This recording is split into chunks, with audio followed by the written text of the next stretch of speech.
ಕೃಷಿ ಸಚಿವ ಚಲುವರಾಯಸ್ವಾಮಿ ಅವರೇ, ದಯಮಾಡಿ ಈ ಸುದ್ದಿಯನ್ನ ನೋಡಿ. ನಿಮ್ಮ ಜವಾಬ್ದಾರಿ ಏನಂತ ದಯಮಾಡಿ ಮರಿಲೇಬೇಡಿ. ಗೊಬ್ಬರಕ್ಕಾಗಿ ಈಗಲೂ ಕೂಡ ಅಲೆದಾಟವನ್ನ ಮಾಡ್ತಾ ಇದ್ದಾರೆ ಅನ್ನದಾತರು. ಸಮಸ್ಯೆನೇ ಇಲ್ಲ ಅಂತ ಸ್ಟಾರ್ಟಿಂಗ್ ಎಲ್ಲ ಹೇಳ್ಬಿಟ್ರು. ಅದಾದ್ಮೇಲೆ ಸಮಸ್ಯೆಯನ್ನ ತೋರಿಸಿದ ಬಳಿಕ ಏನ್ರಿ ಈ ರೀತಿಯಾಗಿ ತೋರಿಸ್ತಾ ಇದ್ದೀರಾ, ನಾವು ಹೇಳದೆ ಒಂದು ನೀವು ಮಾಡದೆ ಒಂದು ಅನ್ನುವ ರೀತಿಯಲ್ಲಿ ಮಾಧ್ಯಮಗಳ ಮೇಲೆ ಮುಗಿಬಿದ್ರು. ಒಂದೊಂದು ಜಿಲ್ಲೆದು ಕೂಡ ಅಂಕಿಅಂಶ ಕೊಡ್ತಾ ಬಂದ್ವಿ ನ್ಯೂಸ್ 18ನಲ್ಲಿ. ತದನಂತರ ಸಮಸ್ಯೆ ಇದೆ ಅಂತ ಒಪ್ಕೊಂಡ್ಬಿಟ್ಟು ಕೇಂದ್ರ ಸರ್ಕಾರದ ಮೇಲೆ ಎತ್ತಾಕ್ಲಿಕ್ಕೆ ಶುರು ಮಾಡಿದ್ರು. ದಿನ ಬೆಳಗಾದ್ರೆ ಯೂರಿಯಾಕ್ಕಾಗಿ ರೈತರು ಕ್ಯೂ ನಿಲ್ತಾ ಇದ್ದಾರೆ. ಮಕ್ಕಳನ್ನ ತಂದು ಕ್ಯೂನಲ್ಲಿ ನಿಲ್ಲಿಸ್ತಾ ಇದ್ದಾರೆ. ಗಾಳಿ ಮಳೆ ಚಳಿಯನ್ನ ಲೆಕ್ಕಿಸ್ತಾ ಇಲ್ಲ, ನಿದ್ದೆಗೆಟ್ಟು ಅಲ್ಲಿ ಕ್ಯೂನಲ್ಲಿ ನಿಂತ್ಕೊಳ್ತಾ ಇದ್ದಾರೆ ರೈತರು, ಪೋಷಕರು. ಕೆಲ ಕಡೆ ಗೊಬ್ಬರ ಇದ್ರೂ ಕೂಡ ಕೊಡ್ತಾ ಇಲ್ವಂತೆ ಅಧಿಕಾರಿಗಳು. ಗದಗ, ಕಲಬುರಗಿ, ಕೊಪ್ಪಳದಲ್ಲಿ ಗೊಬ್ಬರ ಇಲ್ಲ, ಸಮಸ್ಯೆ ಎದುರಾಗಿದೆ. ಚಿತ್ರದುರ್ಗ ಜಿಲ್ಲೆಯಲ್ಲೂ ಕೂಡ ಯೂರಿಯಾ ಸಮಸ್ಯೆ ಮನೆ ಮಾಡಿರುವಂತದ್ದು. ಕೃಷಿ ಇಲಾಖೆ ಮುಂದೆ ಅನ್ನದಾತರು ಪ್ರೊಟೆಸ್ಟ್ ಅನ್ನ ಮಾಡ್ತಾ ಇದ್ದಾರೆ. ನ್ಯೂಸ್ 18 ಎಚ್ಚರಿಸಿದ್ರು ಕೂಡ ಡೋಂಟ್ ಕೇರ್. ಕೃಷಿ ಸಚಿವರ, ಇದೇನಾ ನಿಮ್ಮ ಜವಾಬ್ದಾರಿ? ಇದೇನಾ ನೀವು ನಿರ್ವಹಣೆ ಮಾಡ್ತಾ ಇರುವಂತದ್ದು ನಿಮ್ಮ ಇಲಾಖೆಯನ್ನ? ರೈತರ ಸಮಸ್ಯೆ ನಿಮಗೆ ಕಾಣೋದೇ ಇಲ್ವಾ? ಹಾಗಾದ್ರೆ ಇದೇ ವಿಚಾರಕ್ಕೆ ಸಂಬಂಧಪಟ್ಟಂತೆ ಇಲ್ಲಿ ಬಿಜೆಪಿಯವರು ಕೂಡ ರಾಜ್ಯದಾದ್ಯಂತ ಹೋರಾಟವನ್ನ ಮಾಡಿದ್ರು. ಬಿಜೆಪಿಯವರು ರಾಜ್ಯ ಸರ್ಕಾರದ ಮೇಲೆ, ಕಾಂಗ್ರೆಸ್ನವರು ಕೇಂದ್ರ ಸರ್ಕಾರದ ಮೇಲೆ ಎತ್ತ ಹಾಕೊಂಡು ಓಡಾಡ್ತಾ ಇದ್ದಾರೆ. ಅವ್ರ ಮೇಲೆ ಇವರು, ಇವ್ರ ಮೇಲೆ ಅವರು ಕೆಸರು ಚಾಟವನ್ನ ಮಾಡ್ತಾ ಇದ್ದಾರೆ. ಕಲಬುರಗಿಯಲ್ಲಿ ರೈತರು ಕ್ಯೂನಲ್ಲಿ ನಿಲ್ಲೋಕೆ ಆಗದೆ ಚಪ್ಪಲಿಯನ್ನ ಕ್ಯೂನಲ್ಲಿಟ್ಟು ಒಂದಿಷ್ಟು ಹೊತ್ತು ರೆಸ್ಟ್ ಮಾಡ್ತಿದ್ದಾರೆ. ಬಿಸಿಲು ಬೇರೆ ಇರುವಂತ ಕಾರಣಕ್ಕೋಸ್ಕರ. ಮತ್ತೆ ಯಾವಾಗ ಮಳೆ ಬರುತ್ತೋ ಏನ್ ಕತೆನೋ ಅದು ಕೂಡ ಗೊತ್ತಾಗ್ತಾ ಇಲ್ಲ. ಸೊ ಹೀಗಾಗಿ ರೈತರು ಕಾದು ಕಾದು ಸುಸ್ತಾಗಿ ಅಲ್ಲಿ ಕ್ಯೂ ವ್ಯವಸ್ಥೆಯಲ್ಲಿ ತಮ್ಮ ಚಪ್ಪಲಿಯನ್ನ ಇಡ್ತಾ ಇದ್ದಾರೆ.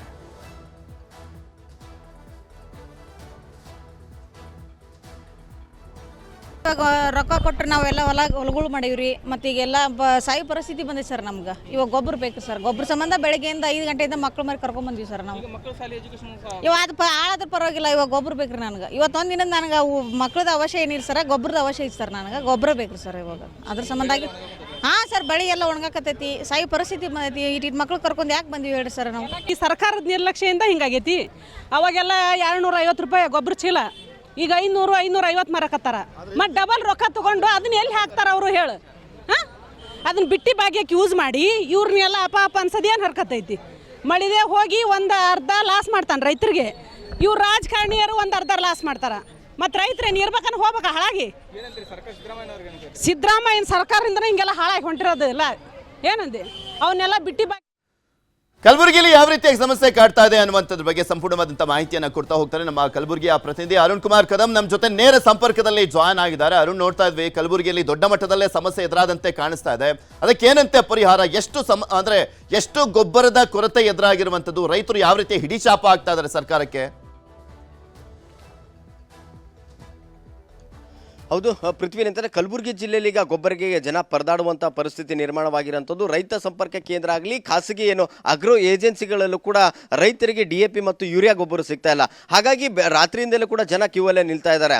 ಈ ಒಂದು ನಮ್ಮ ಕಲಬುರಗಿ ಭಾಗದಲ್ಲಿ ನೀರಾವರಿ ಕಡಿಮೆ ಇರೋದ್ರಿಂದ ಏನು ನಮ್ಮ ಆಗಸ್ಟ್ ತಿಂಗಳವರೆಗೂ ಸುಮಾರು 20,735 ಮೆಟ್ರಿಕ್ ಟನ್ ಯೂರಿಯಾ ಗೊಬ್ಬರ ಬೇಕಾಗಿತ್ತು. ಅದು ಏನಂತಾರೆ ಇಲ್ಲಿವರೆಗೂ ನಮಗೆ ಪೂರೈಕೆ ಆಗಿರುವಂಥದ್ದು 20,035. ಇನ್ನು 700ಕ್ಕೂ ಅಧಿಕ ಮೆಟ್ರಿಕ್ ಟನ್ ಈಗ ನಮ್ಮ ಭಾಗದಲ್ಲಿ ಕೊರತೆ ಇರುವಂಥದ್ದು. ನಮ್ಮ ಕಲಬುರಗಿ ಜಿಲ್ಲೆಯಲ್ಲಿ ಪ್ರಮುಖವಾಗಿ ಜೇವರ್ಗಿ ಪಟ್ಟಣದಲ್ಲಿ ಈಗ ರಸಗೊಬ್ಬರಕ್ಕೆ ಏನಂದರೆ ಈಗ ಕ್ಯೂ ಅನ್ನು ಹತ್ತಿರುವಂಥದ್ದು, ಕೊರತೆಯನ್ನು ಉಂಟಾಗಿರುವಂಥದ್ದು. ಜೇವರ್ಗಿ ಏನಂತಂದ್ರೆ ಯಾದಗಿರಿ ಜಿಲ್ಲೆಗೆ ಹೊಂದ್ಕೊಂಡಿದ್ರಿಂದ ಯಾದಗಿರಿಯಿಂದ ಜನ ಬಂದು ಈಗ ಜೇವರ್ಗಿ ಪಟ್ಟಣದಲ್ಲಿ ಕೊಡ್ತಾ ಇದ್ದಾರೆ. ಆದರೆ ಎಲ್ಲೂ ಕೂಡ ಯೂರಿಯಾ ಗೊಬ್ಬರ ಸಿಗ್ತಾ ಇಲ್ಲ. ಹಾಗಾಗಿ ಜನ ಏನಂತಂದ್ರೆ ನಮಗೆ ಯೂರಿಯಾ ಗೊಬ್ಬರ ಕೊಡಿ ಅಂತ ಹೇಳ್ತಾ ಇದ್ದಾರೆ. ಅಲ್ಲದೆ ಎಲ್ಲೂ ಕೂಡ ನೋಡಿದ್ರೆ ನೋ ಸ್ಟಾಕ್ ಅನ್ನು ಕೊಡ್ತಾ ಇದ್ದಾರೆ. ಆದರೆ ಜೇವರ್ಗಿಯಲ್ಲಿ ಸುಮಾರು 5-6 ಫರ್ಟಿಲೈಸರ್ ಅಂಗಡಿಗಳಿದೆ. ಅಲ್ಲಿ ಏನಂತಂದ್ರೆ ಅಕ್ರಮವಾಗಿ ಯೂರಿಯಾ ಗೊಬ್ಬರನ್ನ ಅಕ್ರಮವಾಗಿ ಗೋಡಾಮಲ್ಲಿ ಸ್ಟಾಕ್ ಅನ್ನು ಮಾಡಿದ್ದು. ಆ ಗೋಡಾಮಿಗೆ ಕೃಷಿ ಅಧಿಕಾರಿಗಳು ದಾಳಿಯನ್ನು ಮಾಡಿ ಸುಮಾರು 600ಕ್ಕೂ ಅಧಿಕ ಪ್ಯಾಕೆಟ್ಗಳನ್ನ ಯೂರಿಯಾ ಗೊಬ್ಬರನ ವಶಪಡಿಸಿಕೊಂಡು ಅವರ ವಿರುದ್ಧ ಕ್ರಮಕ್ಕೆ ಮುಂದಾಗಿರುವಂಥದ್ದು. ಗೊಬ್ಬರಕ್ಕಾಗಿ ಏನಂತಂದ್ರೆ ಜನ ಬಂದು ನಿಲ್ಲೋಕ್ಕಾಗದೇನೆ ಅವರ ಚಪ್ಪಲಿ ಮತ್ತೆ ಕಲ್ಲುಗಳನ್ನ ಸರತಿ ಸಾಲಲ್ಲಿ ಇಟ್ಟು ಈಗ ಕ್ಯೂ ಅಲ್ಲಿ ನಿಂತಿರುವಂಥದ್ದು ಸಾಕಷ್ಟು ಇದು ಆಗ್ತಾ ಇದೆ. ಆದರೆ ಇಲ್ಲಿವರೆಗೂ ಕೂಡ ಕೃಷಿ ಸಚಿವರಾಗಲಿ, ಜಿಲ್ಲಾ ಉಸ್ತುವಾರಿ ಸಚಿವರಾಗಲಿ ಈ ಒಂದು ರಸಗೊಬ್ಬರ ಅಭಾವ ಉಂಟಾಗಿದೆ. ಅದರ ಬಗ್ಗೆ ಇದು ಯಾವುದೇ ರೀತಿಯ ಕ್ರಮಗಳನ್ನ ಕೈಗೊಳ್ತಾ ಇಲ್ಲ. ಹಾಗಾಗಿ ರೈತರಿಗೆ ಕಷ್ಟನ ಕೇಳೋರು ಯಾರು ಇಲ್ಲ. ಮಳೆ ಅಭಾವದಿಂದ ಸಾಕಷ್ಟು ಏನಂತಂದ್ರೆ ಬೆಳೆ ಹಾನಿ ಆಗ್ತಾ ಇದೆ.